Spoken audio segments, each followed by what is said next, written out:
हमेशा बताते आए हैं कि you should not try to time the market, you should be in the market for a time. Retail निवेशक जो कि डे ट्रेडर नहीं है, जो कि हार्डकोर स्टॉक मार्केट प्लेयर नहीं है, उनके लिए कभी भी अगर वो कोई स्टॉक में निवेश कर रहे हैं या म्यूचुअल फंड में निवेश कर रहे हैं तो they should take a long term view. दूसरा बात यह है, जब आपको खुद अगर जानकारी ना हो मार्केट का पूरा, तो it's always better to trust an expert. जैसे म्यूचुअल फंड है, म्यूचुअल फंड में क्या करते हैं, expert fund managers are there जो कि आपके लिए निवेश कर रहे हैं। तो it's always better to trust a fund manager अगर आपके पास या तो टाइम नहीं है या एक्सपर्टीज नहीं है।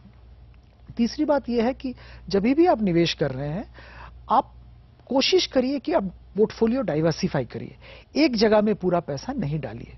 अगर आप म्यूचुअल फंड के जरिए निवेश कर रहे हैं तो मे बी आप डाइवर्सिफाइड इक्विटी फंड में निवेश करिए, या अगर आप बहुत सेफ रहना चाहते हैं तो may be you invest in FMCG और ऐसे सेक्टर जिस पे ये कोई स्लो डाउन का असर थोड़ी देर में आता है, डायरेक्टली नहीं आता है। बिल्कुल, वक्त है एक छोटे से ब्रेक का। लेते हैं एक छोटा सा ब्रेक, लेकिन बातचीत जारी रहेगी, कहीं जाइएगा नहीं, देखते रहिए पहला कदम।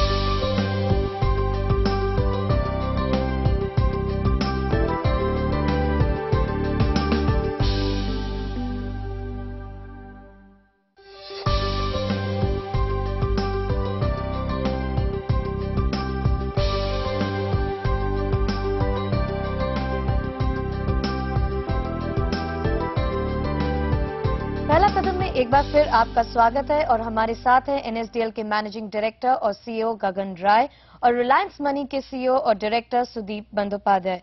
गगन, आपसे ये पूछना चाहूंगी, अगर हम प्लेजिंग की बात करते हैं तो उस बारे में आप क्या सलाह देंगे? देखिए, डीमैट अकाउंट जब भी खुलने शुरू हुए, डीमैट सुविधा जब भी इंडिया में आई, तो उसके साथ कई और फैसिलिटी साथ आई। उसमें एक फैसिलिटी है प्लेजिंग की। पहले जब शेयर्स प्लेज किए जाते थे तो फिजिकल शेयर बैंक में भर रखने पड़ते थे या किसी लेंडर के पास रखने पड़ते थे। आज प्लेजिंग फैसिलिटी जो है वो बहुत ही इजी हो गई है।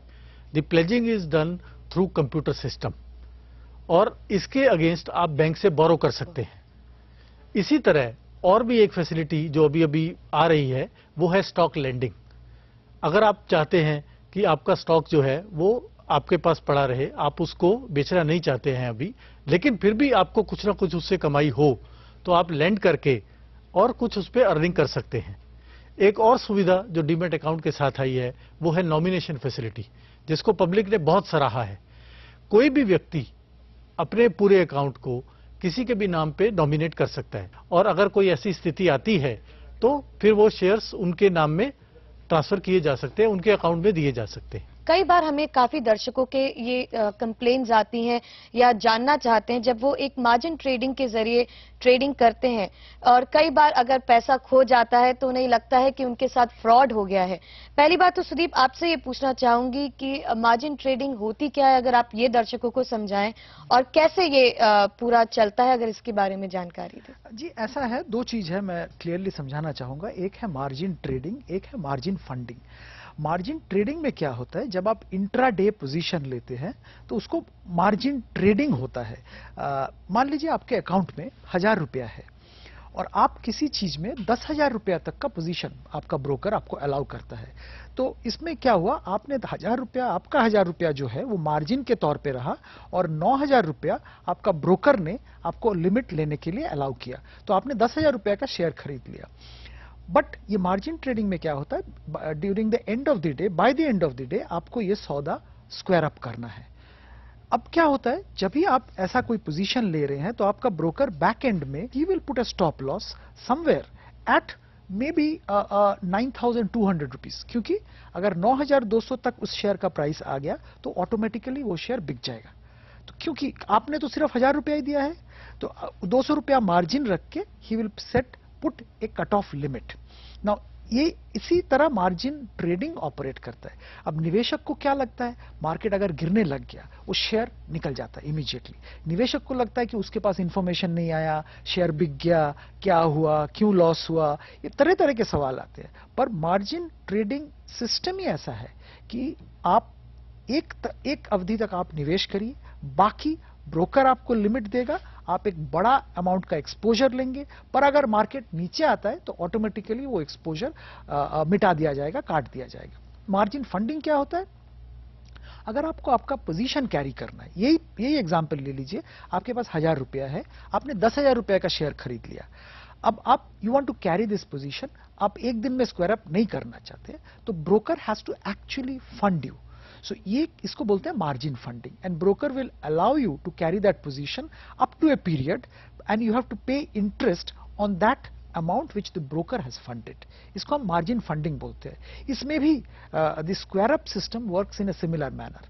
अगर आपने 10,000 रुपए का शेयर लिया, आपका खुद का 1000 रुपया है, तो जैसे ही शेयर प्राइस 9,000 के ऊपर आ जाएगा तो वो एक्सपोजर मिटा दिया जाएगा और आपको कॉन्ट्रैक्ट नोट मिल जाएगा कि एक आपका शेयर बिक गया है। Now investor has to be aware कि क्योंकि वो बोरोड मनी या बोरोड लिमिट पे एक्सपोजर ले रहा है, एक लेवल के बाद वो शेयर ऑटोमेटिकली बिक जाएगा। It should not be constitute कि उसमें कोई फ्रॉड है, इसमें कोई गड़बड़ है, क्योंकि आपका एक्सपोजर लिमिटेड है, somebody else is taking that exposure, somebody else is funding it, so he needs to protect himself.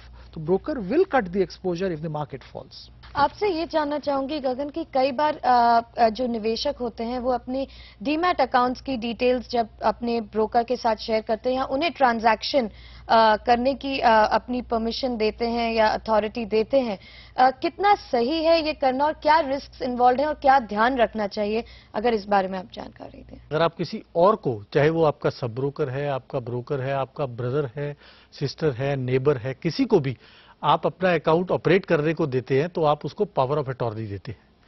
Power of attorney देना आपका अधिकार है, ये आपका हक है। आप जिसको चाहे पावर ऑफ